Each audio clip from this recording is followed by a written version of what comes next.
안녕하세요. 여러분은 파이어족에 대하여 어떻게 생각하시나요? 파이어족에 대한 비판과 비난이 많이 있는데요. 평균 수명이 80세인 시기에는 그 차이가 분명히 있었고, 정년이 어느 정도 보장되었던 시기였지만, 100세 시대에는 파이어족과 일반적인 은퇴가 큰 차이가 없다고 생각합니다. 지금은 실질적인 은퇴가 50세 정도로 낮아졌고, 60대에 은퇴를 하더라도 40여 년의 긴 시간이 남아있기 때문입니다. 아직 차이가 있다면 미리 은퇴를 준비한다는 부분일 텐데요. 은퇴 준비를 빠를수록 좋다는 금융권의 광고와 같이 누구나 안정적인 노후를 위해 은퇴 계획을 세워야 한다는 점에서 그 차이는 더욱 줄어들고 있습니다. 경제적 자립 퍼낸셜 인디펜던스과 조기 은퇴 리타이어 얼리, 영어 앞 글자에서 다운 파이어족. 이들은 늦어도 40대 초반에는 은퇴하는 것을 목표로 지출을 극도로 줄이고 소득의 70% 이상을 저축해 은퇴 자산을 만들어간다고 합니다.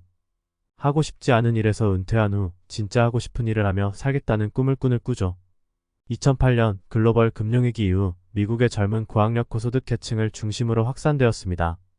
국내에도 은퇴 후 경제적 어려움을 겪는 부모를 본 젊은 세대에게 주목을 받고 있는데요. 내가 한정된 내 인생을 구속받는 일에 얽매이지 않고 내 시간을 자유롭고 자기가 원하는 일에 쓰고 싶다라는 취지로 우리나라에서도 많이 알려지고 파이어를 희망하는 분들이 늘어나고 있습니다. MZ세대의 특징이 반영된 결과라고 보는 시각도 있지만 세대의 특징이라기보다는 시대의 흐름으로 보는 것이 더 정확할 것 같습니다.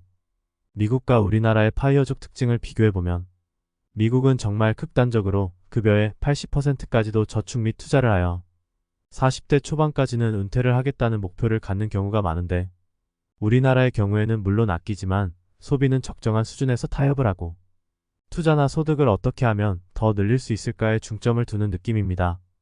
그리고 은퇴 시기에서는 미국의 40대 초반보다는 남성의 경우 군대의 문제도 있고 사회 진출이 미국보다 조금 늦은 탓에 현실적으로 40대 중후반 또는 50대 초반에 은퇴를 하겠다는 경우가 많았습니다.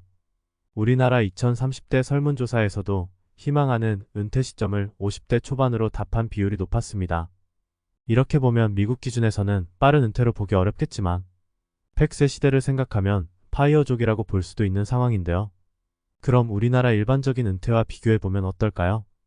평균 은퇴 시기가 50세 정도이고 최근 금융권 명예퇴직도 40대 초반까지 그 대상 연령이 내려온 것을 보면 평생 직장의 의미는 이미 오래전 퇴색되었습니다. 공무원, 공기업 등에서는 정년이 보장되겠지만 일반 기업에서는 운이 좋아야 60에 은퇴할 수 있겠구나 하는 실정입니다. 이 표와 같이 정리해서 보면 전통적인 미국의 파이어족과 우리나라 은퇴를 비교했을 때는 80세 시대에는 인생 이막의 시간이 20년과 40년으로 상당히 유의미한 차이가 있었지만 100세 시대를 생각하면 우리나라에서 파이어족을 추구하는 분들과 일반적인 은퇴를 맞이하는 분들의 차이가 줄었고 양쪽 모두 은퇴 생활의 기간도 상당히 긴 시간이 남아있다는 점에서 큰 차이를 느끼기 어려워졌습니다. 은퇴 후의 모습은 어떨까요? 준비한 조기 은퇴, 준비된 부유한 은퇴, 조금 부족하지만 은퇴한 분들 모두 100세 시대에서는 이전 세대와 노후 생활이 다릅니다. 기본적으로 어떤 일을 찾아야 한다는 점에서 공통점이 있습니다. 좋아하는 일을 찾지 않으면 긴 노후에 할 일이 없음에 권태롭고 사회에 기여하는 바가 없다고 자존감이 크게 내려갈 수 있기 때문이죠. 다만 준비한 조기 은퇴와 연금 등 준비된 어느 정도 안정된 은퇴자들은 그 좋아하는 일을 반드시 돈이 되는 일로 연결시킬 필요는 없다는 안도감을 느낄 수 있을 것입니다.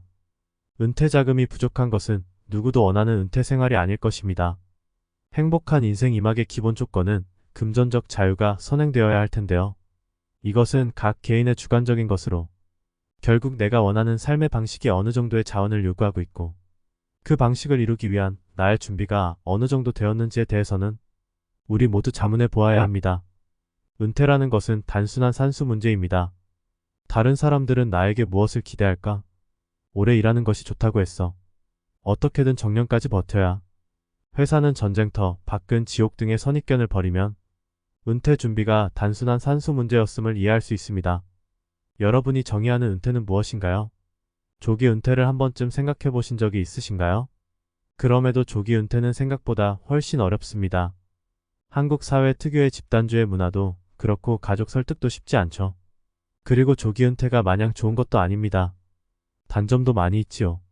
하지만 이러한 것들은 은퇴를 새롭게 정의한다면 극복 가능한 문제이기도 합니다. 40이든 50세에 은퇴하든 60에 은퇴하든 모든 것은 자신의 선택입니다. 그 선택을 도와주는 것은 나의 은퇴는 어떤 모습이고 나는 얼마나 준비되어 있으며 부족한 부분은 언제까지 어떻게 마련하겠다 일 것입니다. 막연하고 어렵게 보일 수 있습니다. 충분하면은 일정한 기준이나 잣대가 없습니다. 그리고 은퇴 또한 결승점이 아닙니다. 결국 모든 것에서 가장 중요한 것은 삶에 대한 철학입니다. 여러분의 선택을 존중합니다. 다만 여러분이 의도한 선택이길 바랍니다. 감사합니다.